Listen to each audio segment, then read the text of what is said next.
नमस्कार, रुचकर स्वाद यूट्यूब चॅनलमध्ये तुम्हा सर्वांचं मनापासून स्वागत आहे. तर आज आपण पाहतोय अगदी खमंग खुसखुशीत अशी भजी. त्यासाठी पीठ कशा प्रकारे तयार करायचं, किती वेळ फेटायचं, त्यामुळे भजी अगदी जाळीदार आणि खुसखुशीत होतात.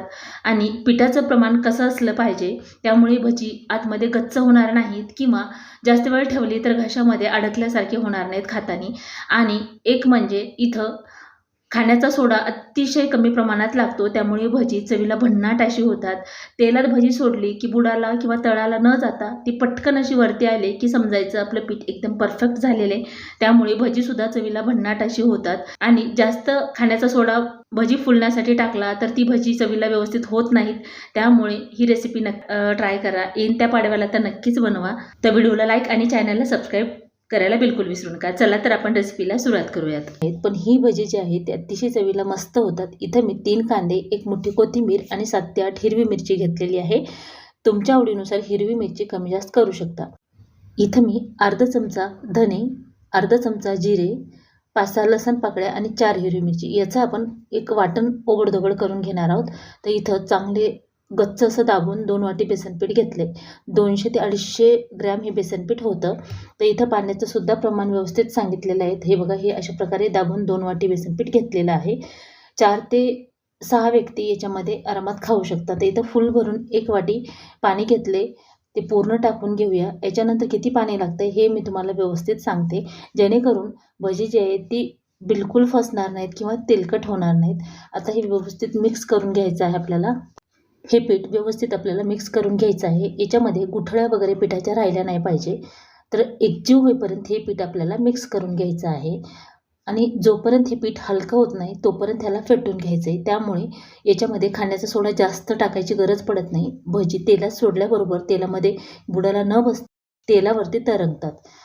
तर ही जी प्रोसेस आहे ती करणं अतिशय गरजेचं आहे. तर इथं बघा, मी साधारण 3 ते 4 मिनिट झाले हे पीठ सतत फेटते. त्यामुळे याचा रंगसुद्धा चेंज झालेला आहे. पीठ जे आहे ते थोडंसं पांढरट असं झालेलं आहे.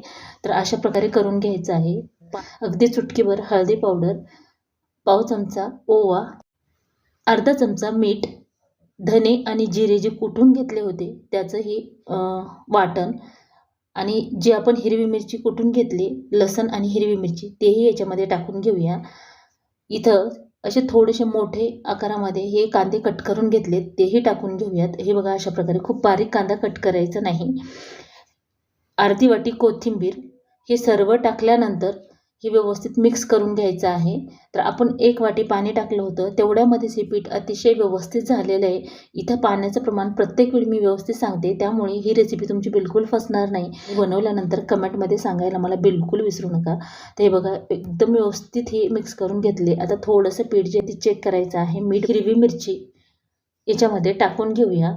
तुमच्या आवडीनुसार कमी जास्त टाकू शकता. 4 मिरच्या कुटून घेतल्या होत्या आणि 4 ते 5 मिरच्या बारीक कट करून घेतल्यात. आता हिरवी मिरची टाकल्यानंतर परत ह्याला छान मिक्स करून घ्यायचे, तयार करून घ्यायचे. तर अगदी सरसरीत आहे, खूप पातळ पीठ करायचं नाही, नाहीतर भजी जे आहे ते तेल पितात.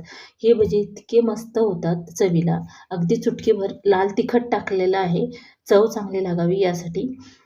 तुम्हाला टाकायचं असेल तर टाका, नाही टाकलं तरी चालतं. हिरवी मिरची फक्त तिखट वापरायची आहे, जेणेकरून भजीची चव छान लागते. इथं आपण सर्व पीठ व्यवस्थित मिक्स करून घेतलेलं आहे. जे मसाला टाकले आपण किंवा वाटण टाकले ते पूर्ण पिठामध्ये एकजीव झालं पाहिजे, तेव्हा पूर्ण पिठामध्ये मिक्स होतं आणि भजीची चव व्यवस्थित लागते. आता हे पूर्ण पीठ हे बघा अशा प्रकारे झालेलं आहे. आणि जास्त पातळ करायचं नाही हे पीठ. ज्या वाटीनं आपण पीठ मोजून घेतले त्याच वाटीनं पाणी घ्यायचं आहे. फक्त पीठ जे आहे ते थोडंसं दाबून घ्यायचं आहे.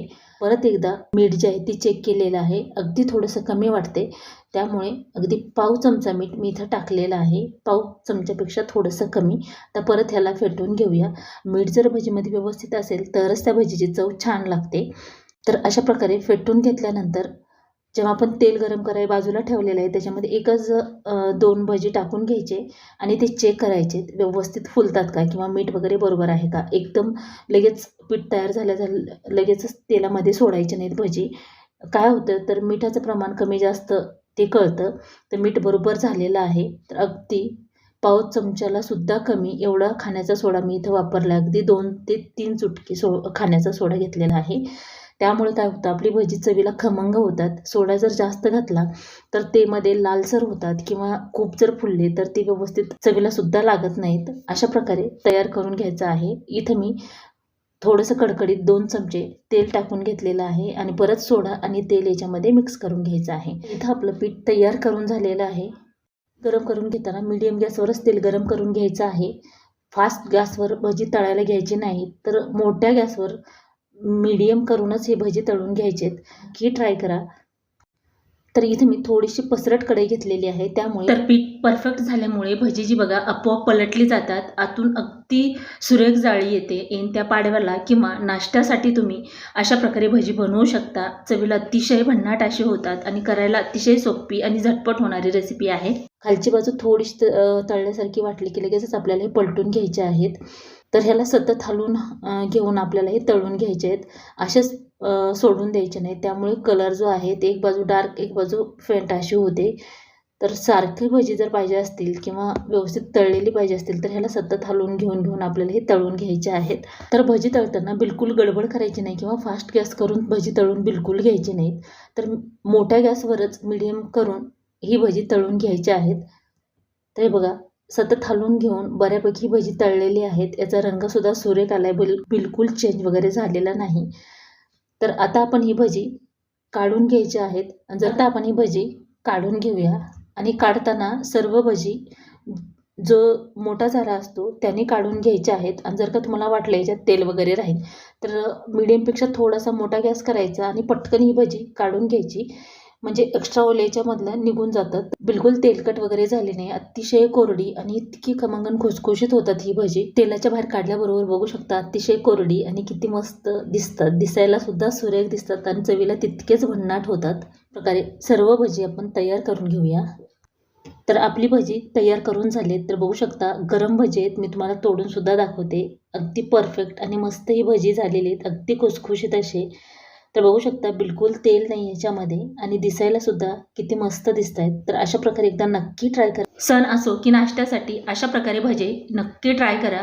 व्हिडिओ आवडला असेल तर लाईक करा, शेअर करा, सबस्क्राईब करा आणि पूर्ण रेसिपी पाहिल्याबद्दल धन्यवाद.